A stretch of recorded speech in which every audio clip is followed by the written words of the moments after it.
welcome to the Captain's video blog. We are Saturday, November the 26th, 2016, and yeah, it's almost 5:30 in the morning, and why am I not feeling sleepy at all, despite the fact that I should really be in my bed right now, trying to fall asleep, because apparently in a couple hours we're supposed to leave for Andorra, though I don't really stand my place there, because I woke up just a little bit over 12 hours ago. So yeah, I'm not yet in the phase of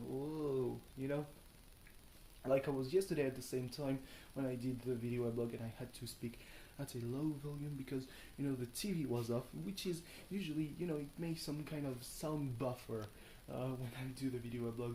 It allows me to speak at a normal volume without fearing to wake up anyone, I hope. So yeah, woke up at just around 5 p.m. just on time to see Marseille get their ass whooped by Monaco, and it was really bad. Like against Montpellier, I was like, yeah, if we score now, we're putting Montpellier's heads under the water. I mean, at least that's what I thought when we scored, and then just before Montpellier scored again. Because if there had been a second goal, we said like this time it's done. But against Monaco, the only moment when I thought if we score we're good was before Monaco scored their first goal. The free kick should have never existed because the foul was completely dumb. Jesus Christ, number 11. You said that you hate that people call you that way. Then again, you don't do anything to, help us accept that you're a real player and not just a fucking meme. And then the two other goals in the first half, like minutes later, counterattacks, easy counterattacks. The last goal, easy to avoid. Just paced and like gummies. Just no shots on target. Well, one just before he was subbed out for Cabela, who still has this kind of dumb thing that he does when he doesn't look at the other players. But at least this time around it looked like he was trying. He even had a shot on the goalkeeper, but again Subasic was kind of on fire yesterday, earlier. So yeah, gonna have to correct a lot of things before playing Saint-Etienne in Saint-Etienne Wednesday night. Boy. And then, I said yesterday, yeah, we're either gonna get our asses whooped by New Zealand or maybe we might win. It was very close to the latter one, because I mean, New Zealand played horribly.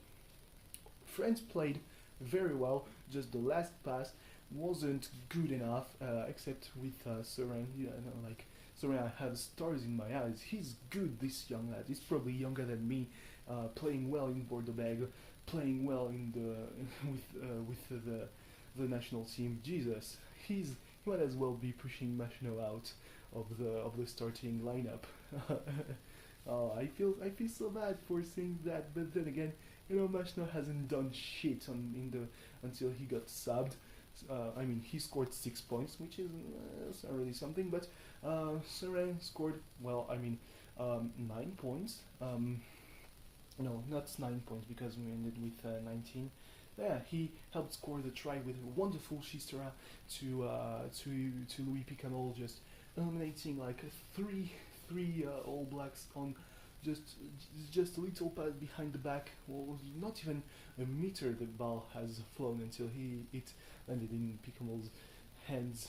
Just had to push through to make the try. Just wonderful. Maybe he will be in the starting lineup in 2019 for the World Cup.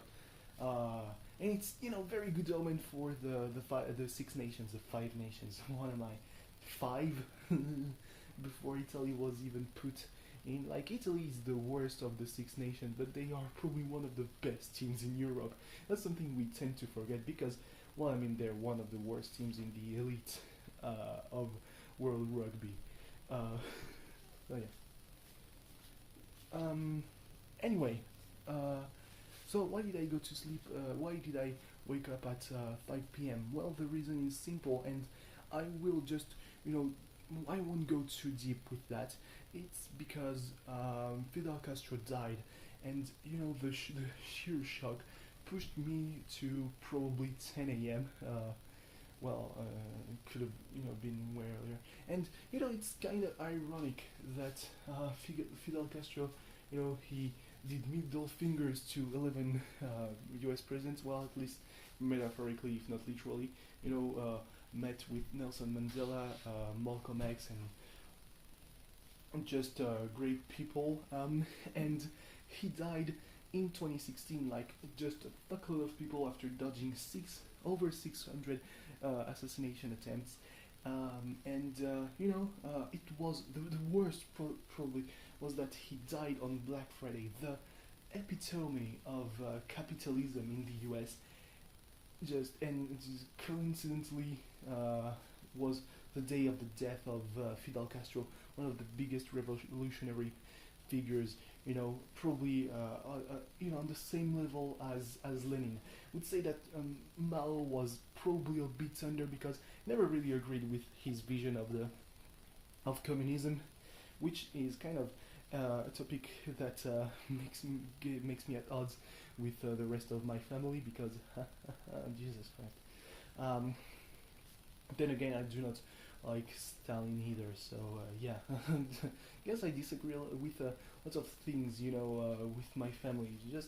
I do just Marx, yeah, Engels, yeah, Lenin, Trotsky, Stalin, no. Which is why I think that North Korea is pretty shit.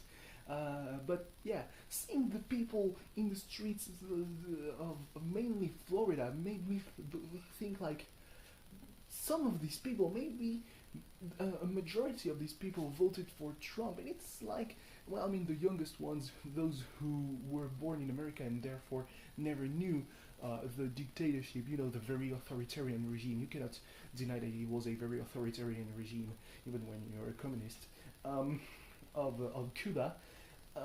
They didn't know that, and the other ones, they knew that, especially the ones who fled in the early stages of post-revolution Cuba, so probably the ones who were friends, or lived well thanks to the dictatorship, the military junta led by Batista, yeah. It's like they didn't learn anything because they voted for Trump, who might as well be planting the seeds of an authoritarian regime, maybe even worse in the USA. And with the influence of the USA, it's just like, yeah, he's gonna spread like fucking wildfire, and it's gonna be some shit. But anyway, yeah. So thanks for watching. See you tomorrow. Bye bye.